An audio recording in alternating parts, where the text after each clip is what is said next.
चलिए एक कल्पना करते हैं दोस्तों।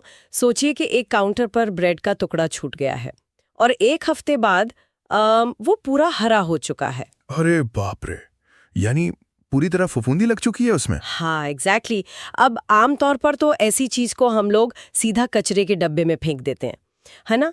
पर इतिहास में एक शख्स ने उस फफूंदी लगी ब्रेड को ध्यान से देखा, एक सवाल पूछा और दुनिया की पहली एंटीबायोटिक यानी पेनिसिलिन की खोज कर डाली। क्या बात है, मतलब एक कचरे से सीधा लाइफ सेविंग मेडिसिन। बिल्कुल।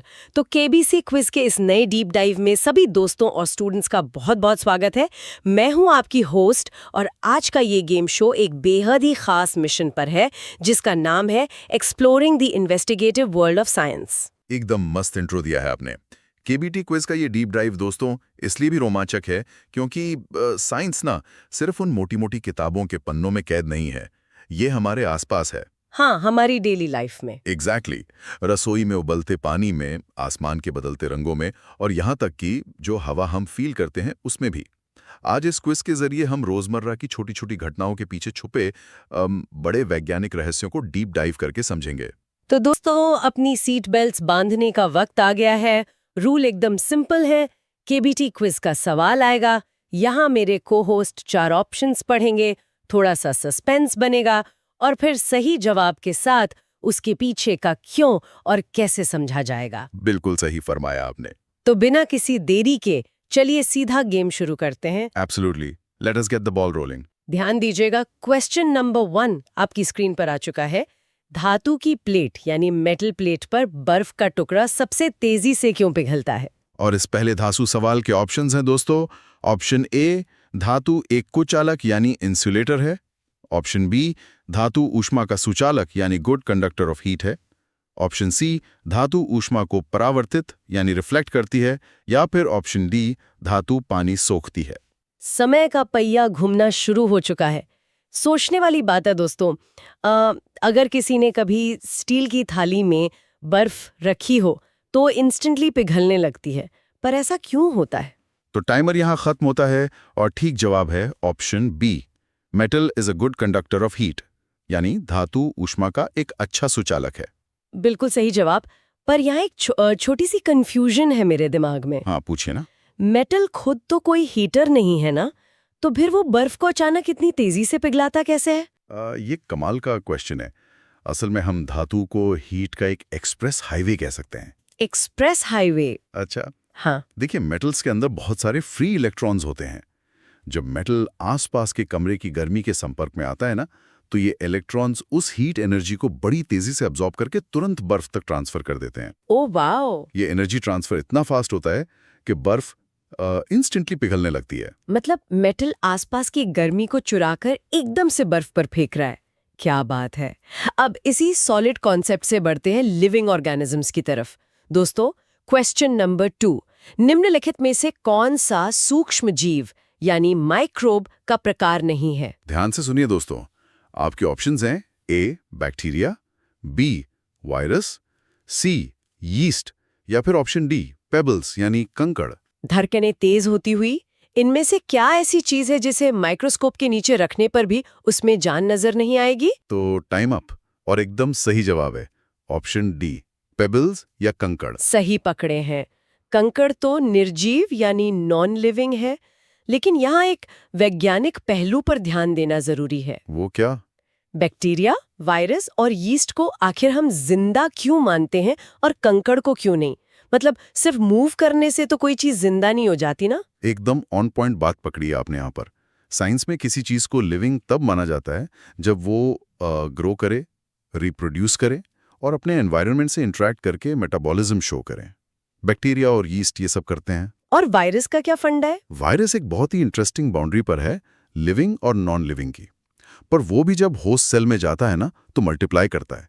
लेकिन कंकड़ या मिनरल्स के टुकड़ों में ऐसी कोई सेलुलर एक्टिविटी नहीं होती। हम उसको चाहे जितना जूम करके देख लें, वो कंकड़ ही रहेगा। क्या मस्त एक्सप्लेनेशन है। जिंदगी के इस बारीक फर्क को समझकर अब चलते हैं पदार्थ की दुनिया में। क्वेश्चन नंबर 3, पदार्थ यानी मैटर की किस अवस्था में कण यानी पार्टिकल्स कसकर पैक होते हैं और केवल अपनी जगह पर कंपन यानी वाइब्रेट करते हैं। ओह, इंटरेस्टिंग। ऑप्शंस पर ध्यान दिया जाए दोस्तों। ए गैस, बी लिक्विड या द्रव, सी सॉलिड या ठोस, या फिर डी प्लाज्मा। बजर बजने का इंतजार है। सोचिए किस स्टेट में पार्टिकल्स के पास इधर उधर घूमने की आजादी बिल्कुल नहीं होती। And the correct option is option C, solid. बिल्कुल सही जवाब। और इसको विजुअलाइज करने के लिए हम मुंबई की लोकल ट्रेन की पीक आवर भीड़ का उदाहरण ले सकते हैं दोस्तों। बिल्कुल ठीक है। जब ट्रेन खचाखच भरी होती है तो लोगों के पास चलने की तो दूर की बात है, हिलने तक की जगह नहीं होती। वो बस धक्के लगने पर अपनी जगह पर खड़े खड़े वाइब्रेट करते रहते हैं। ये बहुत ही एप्ट और रिलेटेबल एनालॉजी है। वैसे साइंस की भाषा में इसे समझना हो तो सॉलिड्स में पार्टिकल्स के बीच का इंटरमॉलिक्यूलर फोर्स ऑफ अट्रैक्शन इतना ज्यादा स्ट्रांग होता है कि वो उन कणों को एक फिक्स्ड लैटिस स्ट्रक्चर में लॉक कर देता है। लॉक हो जाते हैं मतलब? एग्जैक्टली। इसलिए सॉलिड का शेप आसानी से बदलता नहीं है और वो लिक्विड की तरह हवा फ्लो नहीं कर सकते। इंटरमॉलिक्यूलर फोर्स का क्या कमाल है सच में। अब इन नॉन लिविंग कणों की दुनिया से वापस आते हैं एक बड़ी लिविंग दुनिया पर। Question number 4।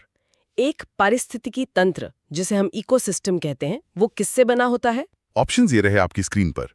ए केवल पौधों और जानवरों से, बी केवल पानी और हवा से, सी सजीवों और उनके पर्यावरण से यानी living things and their environment, या डी केवल चट्टानों और मिट्टी से। दोस्तों, इकोसिस्टम शब्द सुनते ही दिमाग में जो पूरा एक बड़ा सा नेटवर्क आता है, उस पे फोकस करना होगा इसका जवाब देने के लिए। और इसका बिल्कुल ठीक जवाब है option C, living things and their environment. सही जवाब। लेकिन बहुत से लोग सोचते हैं कि जंगल में सिर्फ पेड़ और शेर घूम रहे हैं तो वो इकोसिस्टम बन गया। यहाँ एनवायरनमेंट का रोल एग्जैक्टली क्या है, मैं ये समझना चाह रही थी। यही तो सबसे बड़ा ट्विस्ट है इकोसिस्टम का। एक इकोसिस्टम में सिर्फ जिंदा चीजें यानी बायोटिक कंपोनेंट्स काफी नहीं होते। अच्छा। एबायोटिक फैक्टर्स जैसे मिट्टी का पीएच लेवल कैसा है, पानी की क्वालिटी क्या है, सूरज की धूप कितनी आ रही है, ये सब लिविंग थिंग्स की लाइफ डिसाइड करते हैं। मतलब नॉन लिविंग चीजें लिविंग को कंट्रोल करते हैं। बिल्कुल। अगर एक नदी का पानी थोड़ा सा एसिडिक हो जाए तो वहां की मछलियां मर जाएंगी, और मछलियां मरेंगी तो उन्हें खाने वाले पक्षी खत्म हो जाएंगे। तो देखा आपने, एक छोटी सी नॉन लिविंग चीज पूरी कम्युनिटी को तबाह कर सकती है। ओ बाप रे, कमाल का कनेक्शन है ये तो। साइंस को ऐसे ही इंटरकनेक्टेड तरीके से देखना ही असली समझ है। और यही हमें ले जाता है क्वेश्चन नंबर 5 पर। वैज्ञानिक दृष्टिकोण यानी साइंटिफिक टेम्परामेंट विकसित करने का पहला कदम क्या है? ऑप्शंस कुछ इस प्रकार हैं दोस्तों। ए बिना किसी संदेह की जानकारी स्वीकार करना, बी सवाल पूछना और जिज्ञासु होना, सी तथ्यों को रटना, या डी प्रयोगों से बचना। द क्लॉक इज टिकिंग दोस्तों। एक सच्चा साइंटिस्ट आखिर बनता कैसे है? मुझे तो स्कूल में यही लगता था कि फॉर्मूलाज रटने को ही साइंस बोलते हैं। हम सब यही सोचते थे, पर इसका सही जवाब वही है जो किताबें रटने से अलग है। सही जवाब है ऑप्शन बी, सवाल पूछना और जिज्ञासु होना। सही पकड़े हैं। अगर हम फैक्ट्स और फॉर्मूलाज रट भी लें तो साइंस थोड़ी ना हुआ, वो तो बस एक मेमोरी टेस्ट हुआ। एग्जैक्टली।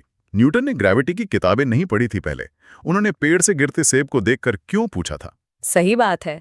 हर बड़ी खोज एक आम से दिखने वाले ऑब्जर्वेशन से ही शुरू होती है। अगर कोई इंसान बिना क्वेश्चन किए सब कुछ ब्लाइंडली मान ले तो नया नॉलेज कभी क्रिएट ही नहीं होगा दुनिया में। जिज्ञासा ही वो इंजन है जो साइंस की गाड़ी को आगे बढ़ाता है। हाँ। और इस इंजन में क्या चीज बिल्कुल नहीं डालनी चाहिए दोस्तों, वही है हमारा क्वेश्चन नंबर 6। इनमें से कौन सी वैज्ञानिक सोच की विशेषता नहीं है? ध्यान देने वाली बात है कि यहां नहीं पूछा गया है। ऑप्शंस हैं ए अवलोकन यानी ऑब्जर्वेशन, बी प्रयोग यानी एक्सपेरिमेंटेशन, सी अंधविश्वास यानी सुपरस्टिशन, या डी सत्यापन यानी वेरिफिकेशन। जवाब बहुत ही क्लियर होना चाहिए। ऐसी क्या चीज है जो साइंस का सबसे बड़ा दुश्मन है? And the correct answer is option C, अंधविश्वास यानी सुपरस्टिशन। बिल्कुल सही। पर यहाँ एक लॉजिक को थोड़ा ध्यान से समझना पड़ेगा। अक्सर लोग अंधविश्वास और साइंस के बीच थोड़ा कंफ्यूज हो जाते हैं, क्योंकि अंधविश्वास में भी उन्हें लगता है कि कोई कारण जुड़ा हुआ है। जैसे काली बिल्ली रास्ता काट गई तो एग्जाम में फेल हो गए। लोगों को लगता है फेल होने का कारण काली बिल्ली है। हाँ, वही तो कैच है यहाँ पर। साइंस हमेशा कॉरिलेशन और कॉजेशन को अलग करके देखता है। वो कैसे? देखिए, काली बिल्ली का गुजरना और किसी का एग्जाम में फेल होना एक ही वक्त पर हो सकते हैं, यानी कॉरिलेशन हो सकता है, पर उनका आपस में कोई कनेक्शन नहीं है, यानी कॉजेशन नहीं है। साइंस हमेशा एविडेंस और सत्यापन मांगता है। बिना प्रूफ के किसी आम घटना से डरना ही तो अंधविश्वास है। क्या मस्त क्लैरिटी दी है आपने। अब ये एविडेंस कलेक्ट आखिर कैसे होता है, ये हमारे क्वेश्चन नंबर 7 में आएगा। प्रयोगों के दौरान परिणाम यानी रिजल्ट्स रिकॉर्ड करना क्यों महत्वपूर्ण है? ऑप्शंस हैं दोस्तों। ए, क्योंकि ये नोटबुक्स में साफ दिखता है। बी, ये आपको निष्कर्षों यानी फाइंडिंग्स को ट्रैक और एनालाइज करने की अनुमति देता है। सी, ये साबित करता है कि क्लास में काम हुआ है। या डी, ये प्रयोगों को दोहराने से बचाता है। टाइमर ऑन है। जब साइंटिस्ट दिन रात अपनी लैब में मेजरमेंट्स और डिटेल्स लिखते रहते हैं, तो उसका एक्चुअल में क्या फायदा है? इंसानी दिमाग पर भरोसा क्यों नहीं कर लेते वो लोग? क्योंकि इसका सही जवाब है option B, it allows tracking and analysing findings. एकदम राइट। दिमाग बहुत सारी छोटी छोटी डिटेल्स भूल सकता है। अगर डेटा प्रॉपर्ली लिखा ही नहीं गया, तो एक एक्सपेरिमेंट के जो पैटर्न्स बनते हैं वो कभी दिखाई नहीं देंगे दोस्तों। और एक बात ये भी है ना कि साइंस सिर्फ एक इंसान के कहने पर तो चलती नहीं है। हाँ बिल्कुल। पीयर रिव्यू नाम की एक प्रोसेस होती है जिसमें दुनिया भर के अलग अलग साइंटिस्ट्स आपके कलेक्ट किए गए डेटा को देखकर उसे वेरीफाई करते हैं। अगर आपके पास प्रॉपर रिकॉर्ड्स नहीं होंगे तो आपकी पूरी मेहनत जीरो हो जाएगी। सिस्टमैटिकली फाइंडिंग्स को ट्रैक करना ही साइंटिफिक ट्रूथ की पहली सीढ़ी है। ये एकदम डीप डाइव वाली इनसाइट थी सच में। अब हम रिकॉल करते हैं शो के बिल्कुल शुरुआती इंट्रोडक्शन को। उसी से जुड़ा है हमारा क्वेश्चन 8। एक छात्र देखता है कि ब्रेड हरी हो रही है और वो इसका कारण जानने का फैसला करता है। ये क्या दर्शाता है? आपके ऑप्शंस इस प्रकार हैं। ए, मेमोरी स्किल्स। बी, जांच की ओर ले जाने वाली जिज्ञासा यानी curiosity leading to investigation. C, time management. या डी, आर्टिस्टिक टैलेंट। बजर का समय हो रहा है दोस्तों। फफूंदी को देखकर आर्टिस्ट बनने का ख्याल तो शायद ही किसी को आए। हा, सच में। और ठीक जवाब है option B, curiosity leading to investigation. बिल्कुल सही।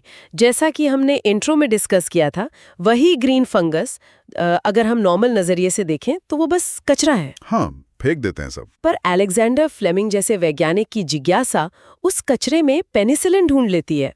नॉर्मल चीजों के पीछे के प्रोसेस को जानने की ये जो इच्छा होती है ना, यही साइंस का रियल बेस है। एग्जैक्टली। हर एक प्रॉब्लम या कोई अजीब घटना एक नेचुरल पजल होती है हमारे आसपास। उस पजल को सॉल्व करने की जिद जब हम करते हैं ना, तो वही इन्वेस्टिगेशन का रूप ले लेती है। Great explanation. अब हीट और एनर्जी की बात दोबारा करते हैं। क्वेश्चन 9 की तरफ चलकर ऊष्मा यानी हीट के संदर्भ में लकड़ी और प्लास्टिक किसके उदाहरण हैं? ऑप्शंस ध्यान से सुनिए दोस्तों। ए, गुड कंडक्टर्स या सुचालक। बी, इंसुलेटर्स या कुचालक।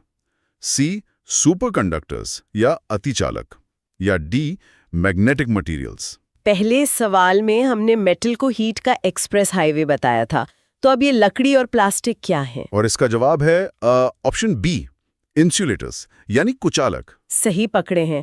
अगर मेटल एक्सप्रेस हाईवे है दोस्तों, तो लकड़ी और प्लास्टिक एक तरह का ट्रैफिक जैम है, या हम इन्हें लेजी हीट ट्रैवलर्स भी कह सकते हैं। लेकिन ऐसा क्यों होता है कि प्लास्टिक हीट को रोक लेता है? ये भी तो पदार्थ है। क्योंकि इंसुलेटर्स के पास उन फ्री इलेक्ट्रॉन्स की भारी कमी होती है जो मेटल्स के पास भर के होते हैं। इनके एटम्स के जो इलेक्ट्रॉन्स होते हैं वो अपने न्यूक्लियस से इतने टाइटली बंधे होते हैं कि वो फ्रीली मूव करके एनर्जी ट्रांसफर ही नहीं कर पाते। ओह, तो एनर्जी फंस जाती है वहां। एग्जैक्टली। इसलिए गर्मी उनके थ्रू आगे बढ़ नहीं पाती और वहीं रुक जाती है। क्या शानदार मैकेनिज्म है। इसी वजह से हम देखते हैं कि कढ़ाई हमेशा मेटल की होती है ताकि खाना जल्दी पके, पर उसका जो हैंडल होता है वो प्लास्टिक का होता है ताकि हमारा हाथ न जले। सही एग्जाम्पल दिया। डेली लाइफ साइंस रॉक्स दोस्तों। अब आते हैं इलेक्ट्रिसिटी और हीट के मस्ट कनेक्शन पर। क्वेश्चन 10।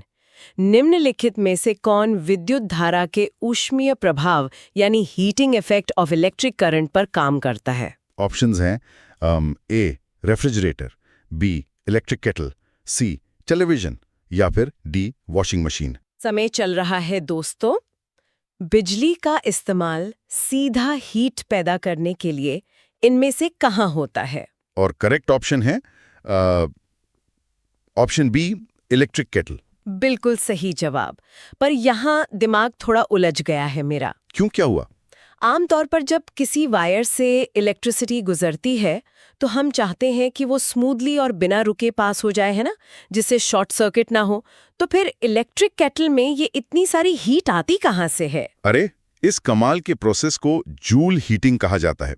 देखिए, केटल या आयरन के अंदर ऐसी स्पेशल वायर्स या कॉइल्स यूज की जाती हैं जिनका इलेक्ट्रिकल रेजिस्टेंस यानी रुकावट जो होती है वो बहुत ज्यादा होती है। अच्छा, रुकावट जानबूझकर बनाते हैं। बिल्कुल। जब इलेक्ट्रॉन्स इस रुकावट वाली वायर से जबरदस्ती घुसड़ने की कोशिश करते हैं ना, तो वहां फ्रिक्शन और उनके आपस में टकराने की वजह से बहुत ज्यादा काइनेटिक एनर्जी सीधा हीट में बदल जाती है।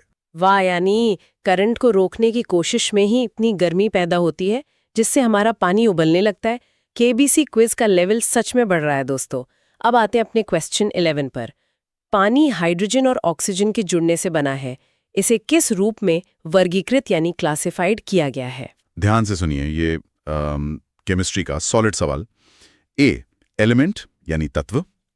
बी, कंपाउंड यानी यौगिक। सी, मिक्सचर यानी मिश्रण। या डी, मेटल यानी धातु। सस्पेंस बन रहा है यहाँ पर।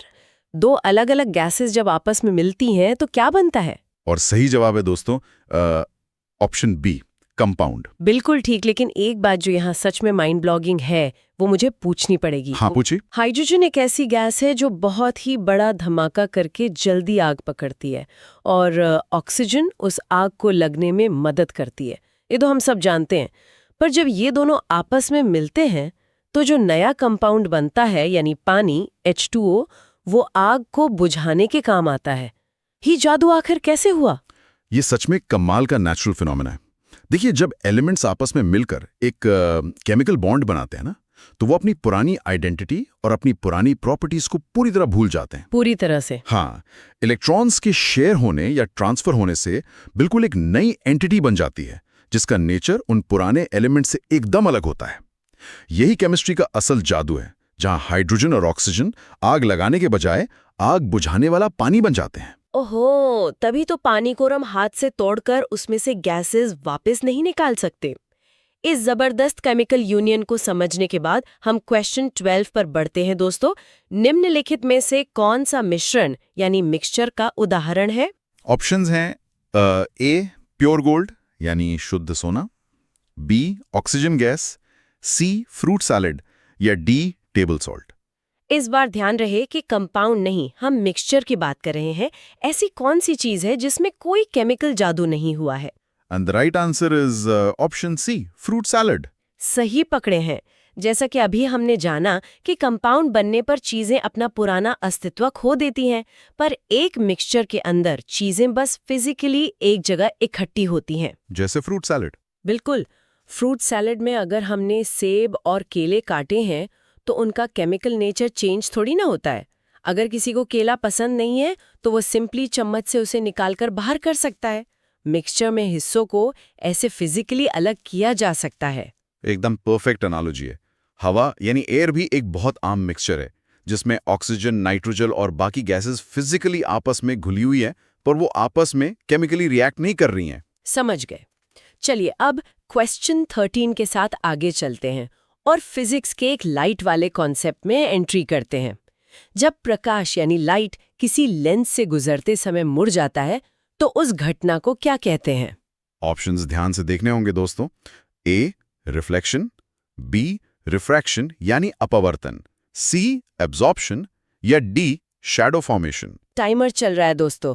प्रकाश का सीधा रास्ता क्यों मुड़ता है जब वो लेंस से गुजरता है? और सही जवाब है ऑप्शन बी, रिफ्रैक्शन। बिल्कुल सही।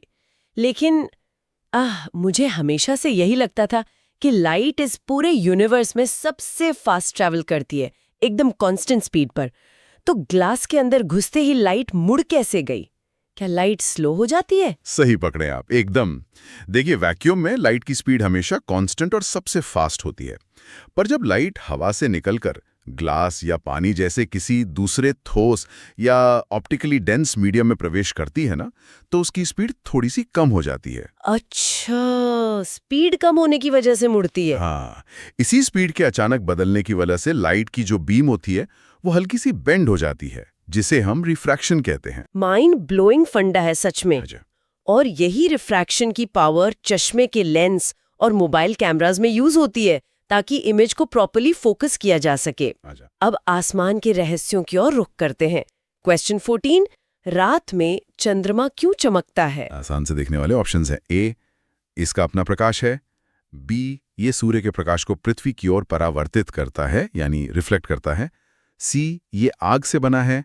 या डी, ये तारों के प्रकाश को सोखता है। आसमान में सबसे तेज चमकने वाला हमारा प्यारा चांद, पर उसकी इस सुहानी रोशनी का राज आखिर क्या है? और इसका सही जवाब है ऑप्शन बी, ये सूर्य के प्रकाश को पृथ्वी की ओर रिफ्लेक्ट करता है। सही जवाब दोस्तों। चंद्रमा पर ना तो कोई आग जल रही है और ना ही उसके पास अपनी कोई जाइंट बैटरी है।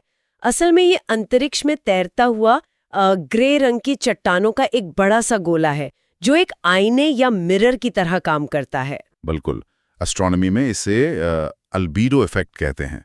सूरज की रोशनी जब चांद की सतह पर गिरती है ना, तो वो उसे परावर्तित करके हमारी धरती तक फेंकता है। चांद की खुद की कोई लाइट नहीं है दोस्तों, वो बस सूरज की रोशनी को उधार लेकर रात को चमकता है। सूरज की रोशनी उधार ली, बहुत खूब। और इसी चांद के चक्कर से जुड़ा है हमारा क्वेश्चन 15। चंद्रमान या चंद्रमा मास क्या दर्शाता है? ऑप्शंस कुछ इस तरह है दोस्तों। ए, सूर्य के चारों ओर पृथ्वी की परिक्रमा। बी, चंद्रमा की कलाओं का एक पूरा चक्र यानी साइकिल।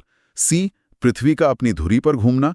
या डी, तारों की गति। समय निकलता हुआ दोस्तों, इंडियन कैलेंडर्स और पर्व त्योहारों में भी इस कॉन्सेप्ट का बहुत बड़ा महत्व है, हम सब जानते हैं। और ठीक जवाब है दोस्तों option B, 1 full cycle of moons phases. बिल्कुल, चंद्रमा मास अमावस्या से शुरू होकर अगली अमावस्या तक का पूरा एक 29.5 यानी 29.5 दिनों का चक्र होता है। लेकिन यहाँ ऑर्बिटल मैकेनिक्स का जो खेल है वो बहुत मजेदार है। वो कैसे? चंद्र धरती के चारों तरफ घूम रहा है ना? तो उसके अलग अलग एंगल्स पर सूरज की रोशनी पड़ती है, जिस वजह से हमें धरती से उसके फेजेस जैसे आधा चांद, क्रेसेंट मून और पूरा चांद यानी पूर्णिमा दिखाई देते हैं। एग्जैक्टली। पूरे महीने में चंद्रमा की रिलेटिव पोजीशन धरती और सूरज के हिसाब से बदलती रहती है, और यही लगातार बदलाव एक लूनर मंथ बनाता है जिस पर हमारे सारे पुराने कैलेंडर्स आधारित थे। हमारे पूर्वज कमाल के एस्ट्रोनॉमर्स थे, इसमें कोई डाउट नहीं है। अब चलते हैं एक बहुत ही सीरियस और करंट मुद्दे पर। दोस्तों, क्वेश्चन 16, पृथ्वी का पूर्ण संतुलन मुख्य रूप से किसके कारण बिगड़ने लगा है? ऑप्शंस इस प्रकार हैं। ए, चंद्रमा का गुरुत्वाकर्षण। बी, मानवीय गतिविधियां या ह्यूमन एक्शंस। सी, जानवरों का प्रवास। या डी, पौधों का विकास। इस सवाल पर टाइमर की जरूरत ही नहीं है मेरे हिसाब से। हम सब इस समस्या का असर अपने आसपास देख रहे हैं। सही बात है, और इसका कड़वा सच वाला जवाब है ऑप्शन बी, मानवीय गतिविधियां या ह्यूमन एक्शंस। सही पकड़े। पृथ्वी का इकोसिस्टम लाखों सालों से एकदम परफेक्ट बैलेंस में था, पर इंडस्ट्रियल रेवोल्यूशन के बाद से excessive carbon emissions, plastic pollution और तेजी से होती पेड़ों की कटाई की वजह से ग्रीन हाउस इफेक्ट डेंजरसली बढ़ गया है। हाँ, बहुत ज्यादा। ग्लोबल वार्मिंग से ग्लेशियर्स पिघल रहे हैं और पूरा मौसम का चक्कर बिगड़ रहा है। देखिए, वैज्ञानिक अप्रोच का मतलब सिर्फ नए नए इन्वेंशंस करना ही नहीं होता। साइंस हमें सतर्क भी करता है, अलर्ट करता है कि हमारी इन ह्यूमन एक्शंस का असर इस पूरे प्लैनेटरी सिस्टम पर कैसा हो रहा है। इस बैलेंस का बिगड़ना दिखाता है कि नेचर के रूल्स तोड़ने का नतीजा कितना भयानक हो सकता है। बेहद जरूरी इंसाइट दिया आपने। अब इन बड़े मुद्दों से निकलकर चलिए लैबोरेटरी प्रोसेसेस पर वापस चलते हैं। क्वेश्चन 17 पर, प्रयोग यानी एक्सपेरिमेंट करते समय एक बार में केवल एक ही चीज क्यों बदलनी चाहिए? ऑप्शंस पर नजर डाली जाए दोस्तों। ए, समय बचाने के लिए। बी, ये जानने के लिए कि वास्तव में अंतर किसके कारण होता है। सी, क्योंकि ये आसान है। या डी, इसे प्रोफेशनल दिखाने के लिए। ध्यान लगाइए दोस्तों, एक अच्छा साइंटिस्ट हमेशा स्ट्रिक्ट रूल्स फॉलो करता है एक्सपेरिमेंट्स में, पर यही एक स्पेसिफिक रूल क्यों बनाया गया? और ठीक जवाब है option B, to know exactly what causes the difference. कमाल का एक्सप्लेनेशन है इसके पीछे। साइंस में वेरिएबल्स कंट्रोल करना सबसे अहम स्टेप होता है किसी भी जांच का। हाँ, एक उदाहरण ले लेते हैं। मान लीजिए कि किसी ने एक पेड़ पर एक एक्सपेरिमेंट किया उसने पेड़ को आज पानी भी डबल दे दिया, उसमें नई खाद भी डाल दी और उसकी जगह को धूप से बदलकर छांव में शिफ्ट कर दिया। अब अगर वो पेड़ तेजी से बढ़ गया अगले कुछ दिनों में, तूने कैसे पता चलेगा कि फायदा खाद का हुआ या धूप कम होने का हुआ? बिल्कुल सही पकड़ा। इसलिए एक्सपेरिमेंट में हमेशा सिर्फ एक वेरिएबल को चेंज करते हैं, जिसे हम इंडिपेंडेंट वेरिएबल कहते हैं, और बाकी सब कुछ स्ट्रिक्टली कंट्रोल में रखते हैं, ताकि उस एक चेंज का कॉज और इफेक्ट एग्जैक्ट रिलेशन साबित किया जा सके। इसके बिना सारा डेटा और मेहनत यूजलेस है। क्या मस्त फंडा है। चलिए अब आते हैं क्वेश्चन 18 पर। पदार्थ के किस अवस्था में कण यानी पार्टिकल्स स्वतंत्र रूप से इधर उधर घूमने के लिए बिल्कुल आजाद होते हैं? यानी all of the above. Solids के बारे में तो हम पहले ही जान चुके हैं कि वहां पार्टिकल्स ट्रेन की भीड़ में फंसे होते हैं। तो ऐसी कौन सी अवस्था है जहां पूरी आजादी है? सही जवाब है ऑप्शन सी, गैस। सही पकड़े हैं दोस्तों। अगर सॉलिड्स लोकल ट्रेन में फंसी भीड़ थे, तो गैसेस उन स्कूल के छोटे बच्चों की तरह हैं जो दिन भर चुपचाप क्लास में बैठे थे और जैसे ही स्कूल की आखिरी घंटी बजी वो पूरे मैदान में बेतहाशा भागने लगे। उनके पास बेहिसाब काइनेटिक एनर्जी होती है। और वो वही इंटरमोलेक्युलर फोर्सेस हैं जो सॉलिड्स में बहुत स्ट्रांग थे। वही फोर्सेस गैसेस में लगभग 0 के बराबर होते हैं। इसी नेग्लिजिबल अट्रैक्शन की वजह से गैसेस का अपना कोई फिक्स्ड वॉल्यूम भी नहीं होता। आप जिस भी बॉटल या कमरे में उन्हें छोड़ेंगे, वो हर खाली जगह को तुरंत भर देंगी। केबीटी क्विज का ये मजेदार डीप डाइव अब अपने आखिरी पड़ाव पर है। क्वेश्चन 19, विज्ञान में साक्ष्य यानी एविडेंस क्यों महत्वपूर्ण है? ऑप्शंस पर ध्यान दीजिए दोस्तों। ए, यह पुष्टि करने में मदद करता है कि कोई विचार सही है या नहीं। बी, यह लोगों को भ्रमित करता है। सी, यह प्रयोगों को लंबा बनाता है। या डी, यह केवल परीक्षा के लिए आवश्यक है। टाइमर की आखिरी टिक टिक बज रही है। एक सबूत या एविडेंस के बिना विज्ञान क्यों आगे नहीं बढ़ सकता? और इसका बिल्कुल ठीक जवाब है ऑप्शन ए, यह पुष्टि करने में मदद करता है कि कोई विचार सही है या नहीं। एकदम राइट। दोस्तों, जब कोई नया आइडिया किसी के दिमाग में आता है तो उस वक्त उसे सिर्फ एक हाइपोथेसिस या एक ख्याल कहा जाता है। सबूत उस ख्याल को हकीकत की कसौटी पर टेस्ट करते हैं। बिना एम्पिरिकल प्रूफ और टेस्ट्स के चाहे किसी का आइडिया कितना भी समझदारी भरा क्यों ना लगे, उसे साइंस कभी एक्सेप्ट नहीं करता। यही तो साइंटिफिक मेथड का बेस है। और देखिए, एविडेंस बेस्ड थिंकिंग न सिर्फ किसी रिसर्च लैब में, बल्कि आज की इस दुनिया में जहां हर जगह फेक न्यूज़ फैलती रहती है, वहां सच्चाई और मनगढ़ंत कहानी के बीच का बड़ा फर्क बताती है। हर चीज़ की प्रॉपरली जांच परख होना जरूरी है। सही बात है। और इसी एविडेंस वाली सोच के साथ हम अपने ग्रैंड फिनाले पर पहुंच गए हैं। क्वेश्चन 20 दोस्तों, एक वैज्ञानिक होने का मुख्य अर्थ क्या है? What does being a scientist primarily mean? ये फाइनल और सबसे महत्वपूर्ण ऑप्शंस हैं दोस्तों। ए, सब कुछ जानना। बी, पाठ्य पुस्तकों को रटना। सी, अवलोकन, मापन, प्रयोग करना और जिज्ञासा का उपयोग करना। या फिर डी, कभी गलतियां ना करना। इस पूरे डीप डाइव एपिसोड और पिछले 19 सवालों का असली निचोड़ इसी आखिरी सवाल में छुपा है। And the final grand correct answer is option C, observing, measuring, experimenting and using curiosity. बिल्कुल सही जवाब।